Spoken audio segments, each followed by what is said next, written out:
सुकपाइका नदी कार्य अनियमितता अभियोग आनिले अंचलवासी असंतोष आगामी दिन में राज्य रास्ता अवरोध करने को देले कठोर चेतावनी।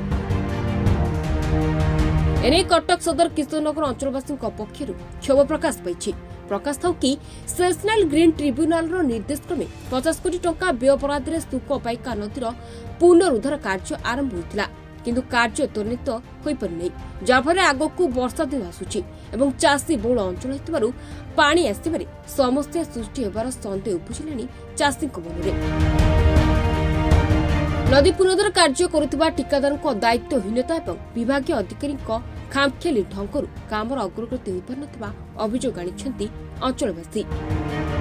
समस्या बर्तमान कौन नई खोला हबार 3 मास कार्य आरंभ है कि कार्य आरंभ होगा सत्वे कार्य सुचारू रूपे संपादन करा जाइने कोठी 5 मीटर 10 मीटर खोली गभीरता जमा नहीं पंक जेमती पंक को सेमती पंक दल नईरे अच्छी आमे माने दाबी करुचु जे जो अनुदान सरकार देइथिले कार्य से कार्य सुचारू रूपे हुओ एवं ठिकादार तो मेसीन फेसीन नहीं पलैले किमिति हम मानसून आसीगलानी आ 2-4 दिन में वर्षा आसीबो।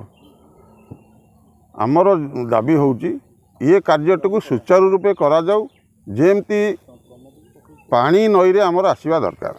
कौन सब रहा असुविधा कौन मेसीन तो गली पे से दल काटिले ना खाली आड़े दी पड़े गले तो दल जंगल हो रही पंक तो गली पड़ी मनीष गली पड़ी आम तो माछ धरवा लोक गली पड़ू पंक कौट उठे सेमती पूरा अच्छे आ कौन कर आम तो माछ दिटा धरिक खाଇବା लोक आम तो गरीब लोक आम किसी कौन अच्छे आम ये माछ दिटा धरिक पैसा पतर न पाई किणिक खाईपारूनी या धरिक खाऊ दिटा।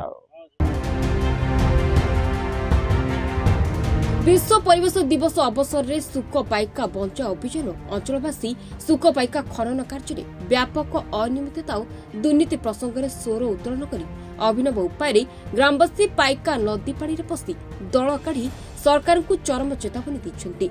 जुलाई मास शेष सुधा काम शेष न करागले राजरास्ता को ओह्लैब बोली कहते अंचलवासी। खनन कार्य वर्तमान मौसुमी ओडिशा माटी की छुईया को बसला तथापि खनन कार्य वर्तमान पर्यंत अधा अधूरा ही पड़ी। कौ जगह नई 10 ରୁ 15 मीटर खोलाई तो कौटी पंक और दल नईरे जमी सालु बालू था से नई एवं गोटे नाल सदृश देखा मिलूँ जहाँ नहीं अंचलवासी उत्त्यक्त है कम व्यापक अनियमितता देखा मिलूँ। एथिरे संपर्क विभागीय जंत्री उपजंत्री एवं ता सहित संपृक्त ठिकादार स्थानीय राजनेता सहित संपृक्ति बोली आम मैंने जाना पाऊँ एवं सेमाने सीधा सड़क एथिरे बेपुरिया मनोभाव हो कोटी कोटी टंका आत्मसात करिसंती।